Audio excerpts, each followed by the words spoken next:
Hello बच्चों, let's read the question first. The question says, is peroxide effect applicable to addition of HCl to propene? तो यहाँ पे हमारा जो question है उसमें पैरोक्साइड कॉन्सेप्ट के बारे में बात की गई है। तो हमारा जो की कॉन्सेप्ट है हम वो लेंगे पैरोक्साइड इफेक्ट। अब ये हम इसको पहले पैरोक्साइड इफेक्ट को हम लोग अगर समझें तो पैरोक्साइड इफेक्ट के लिए इसको एक और नेम दिया जाता है जहां हम इसको कहते हैं हैरिश इफेक्ट, या फिर हम इसको कहते हैं एंटी मार्कोनिकॉव रूल।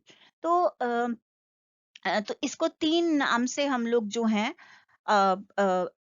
यूज करते हैं, एंटी मार्कोनिकॉव रूल। तो अब यहाँ पे अगर हम इसको अंडरस्टैंड करें पैरोक्साइड इफेक्ट को, हम पहले मार्कोनिकॉव रूल देखें। अगर हमारे पास सिमेट्रिकल एल्कीन है, यानी कि जिसके दोनों तरफ सेम तरह के अल्काइल ग्रुप्स हैं, तो उस सिमेट्रिकल एल्कीन में अगर हम HBr हाइड्रोब्रोमाइड को ऐड करते हैं तो हमारे पास जो प्रोडक्ट आता है वो सिर्फ एक सिंगल प्रोडक्ट आता है। तो यहाँ पे हमें जो सिंगल प्रोडक्ट मिलेगा, अगर हम मान के चलें कि हमारे पास जो कंपाउंड है वो है CH3CH डबल बॉन्ड CH तो ये हमारा ब्यूटीन हो गया। इसके इस डबल बॉन्ड के इस तरफ भी सेम ग्रुप है और इस तरफ भी सेम ग्रुप है, और हमने इसके अंदर HBr को ऐड किया। तो हमारे पास जो यहाँ पे इसका रिजल्ट आएगा वो आएगा CH3CH2। इस CH के साथ हमारा जो है यहाँ पे Br अटैच हो जाएगा और ये हमारा हो जाएगा CH3। तो हमारा सेकंड पोजीशन पे जो है वो हमारा ब्रोमो ग्रुप आ जाएगा। 2 ब्रोमो ब्यूटेन जो है वो हमारा ओनली वन प्रोडक्ट होगा। अब अगर हम यहाँ पे इसमें ऐड कर देते हैं, पहले तो हमारे पास जो है अनसिमेट्रिकल एल्कीन है, यानी कि जिसके दोनों तरफ सेम अल्काइल ग्रुप नहीं है। तो हमारा एक तो ये हो गया कि अनसिमेट्रिकल है और उसमें डबल बॉन्ड है, जो दूसरी हमारी हम बात कर रहे हैं रिएक्टेंट की, और हमारे पास यहाँ पे पैरोक्साइड प्रेजेंट है। अब जो पैरोक्साइड यहाँ पे हम ले रहे हैं वो हमारा बेंजोइल पैरोक्साइड ले सकते हैं हम, और उसका जो फॉर्मूला है वो है C6H5COOC6H5। तो ये हमारा बेंजोइल पैरोक्साइड है। अब जब हम ये बेंजोइल पैरोक्साइड की प्रेजेंस में एडिशन करते हैं तो हमारा जो प्रोडक्ट है वो मार्कोनिकॉफ रूल के ऑपोजिट जाएगा। अब यहाँ पे अगर हमारे पास CH3CH डबल बॉन्ड CH2 है और हमने इसमें HBr ऐड किया, अब हमारे पास दो कंडीशंस है। अगर हमने यहाँ पे पैरोक्साइड ऐड नहीं किया तो ये जो हमारा हाइड्रोजन है ये पॉजिटिव होगा यहाँ पे आयन, और ये जो ब्रोमाइड है वो नेगेटिव आयन होगा। अब जो हमारा पॉजिटिव है ये मार्कोनिक, अगर हमारे पास पैरोक्साइड नहीं प्रेजेंट है तो ये H पार्ट, जो पॉजिटिव पार्ट है, ये उस कार्बन के साथ अटैच करेगा जहां पे ज्यादा हाइड्रोजन एटम है, और जो हमारा Br है वो जाएगा उस कार्बन पे जहां पे हमारे पास less number of carbon atom है। तो हमारा जो यहाँ पे कंपाउंड बना वो बना CH3, यहाँ पे आ जाएगा CH, यहाँ पे आ गया Br, और यहाँ पे हमारे पास हो गया CH3। तो ये हमारा यहाँ पे मेजर प्रोडक्ट है। अगर हम यहाँ पे अब यही रिएक्शन में हमने इसमें HBr डाला है, पर साथ में हमारा यहाँ पे पैरोक्साइड भी प्रेजेंट है।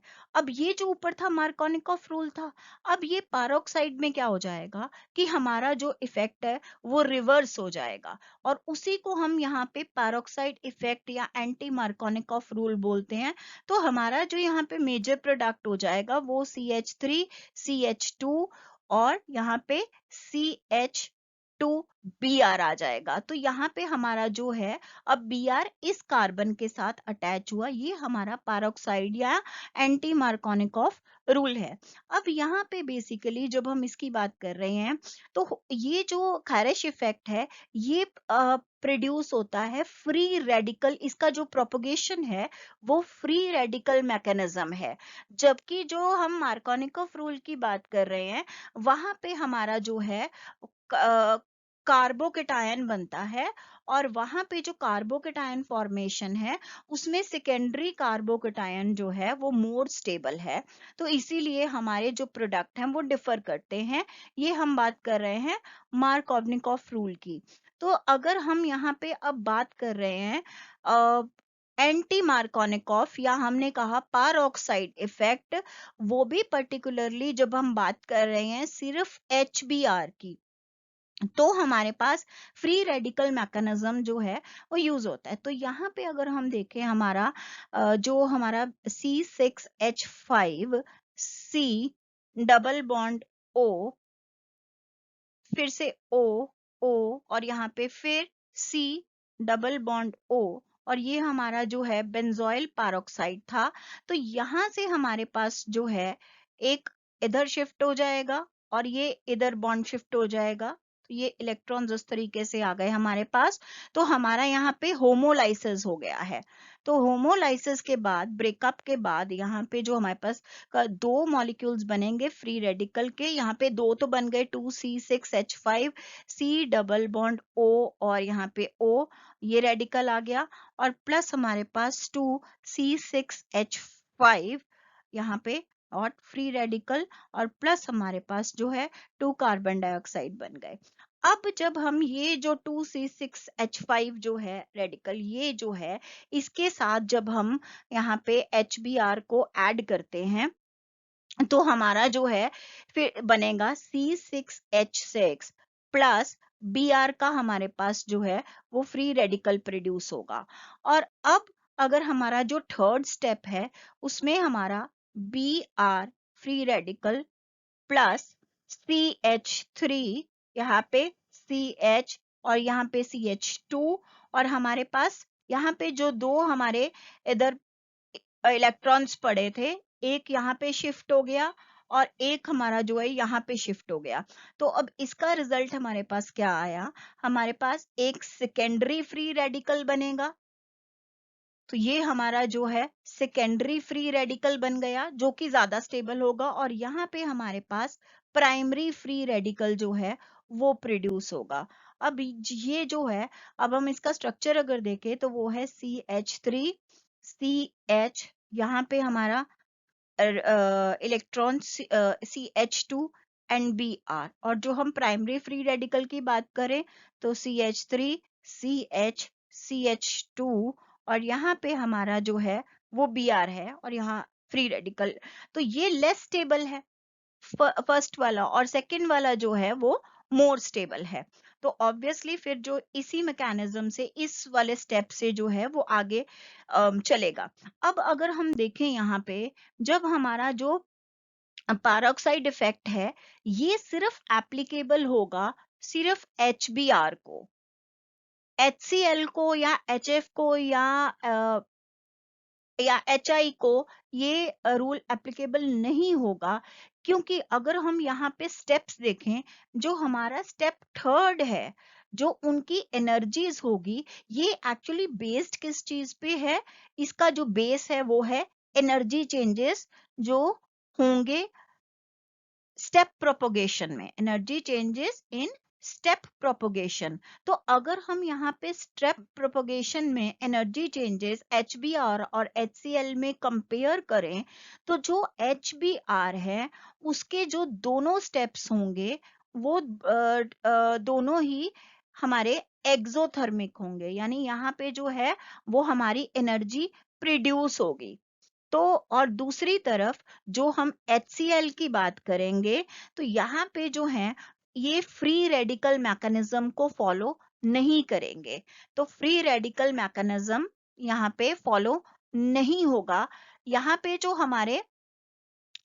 जो हमारे स्टेप्स होंगे वो एंडोथर्मिक होंगे। तो कंपैरेटिवली जो है एंडोथर्मिक में एनर्जी यूटिलाइज होगी, कंज्यूम होगी, एक्सोथर्मिक में प्रोड्यूस होगी।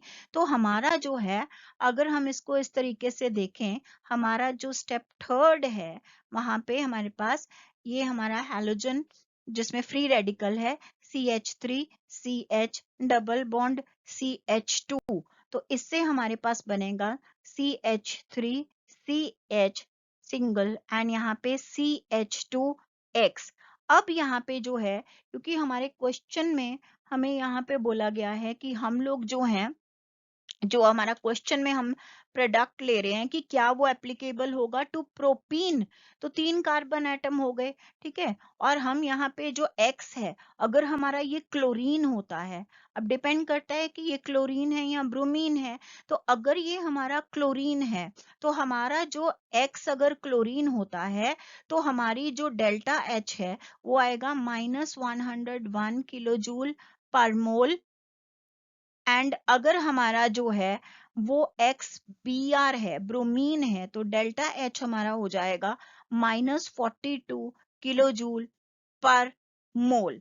और जो अब हमारा यहाँ पे स्टेप 4 की हम बात करते हैं, तो हमारा जो स्टेप 4 होगा उसमें HX plus CH3 CH CH2 और यहाँ हमारा हैलोजन है। अब अगर हम इस स्टेप को आगे चलें तो हमारे पास बनेगा CH3 CH2 CH2 और X। अब यहाँ पे सिर्फ XCl या Br हो सकता है। और ये हमारा नेक्स्ट में अगर हम देखें तो यहाँ पे जो हम अगर X हमारा Cl है, तो हमारी जो एनर्जी डेल्टा H होगी वो है +27 किलो जूल पर मोल। और अगर हमारा यहाँ पे X जो है वो ब्रोमीन है, तो हमारा डेल्टा H आएगा -37 किलो जूल पर मोल। तो अब हम अपने क्वेश्चन में देखें तो पारोक्साइड इफेक्ट जो है, यानी कि अगर पारोक्साइड प्रेजेंट है, बेंजोइल क्लोराइड हमने यहाँ पे लिया है, तो वो एप्लीकेबल होगा सिर्फ HBr को, क्योंकि फ्री रेडिकल मैकेनिज्म और एनर्जी चेंजेस इसको फेवर कर रहे हैं। HCl के साथ ये प्रोडक्ट जो है वो नहीं फॉलो होगा। So I hope you understood it well. Best of luck.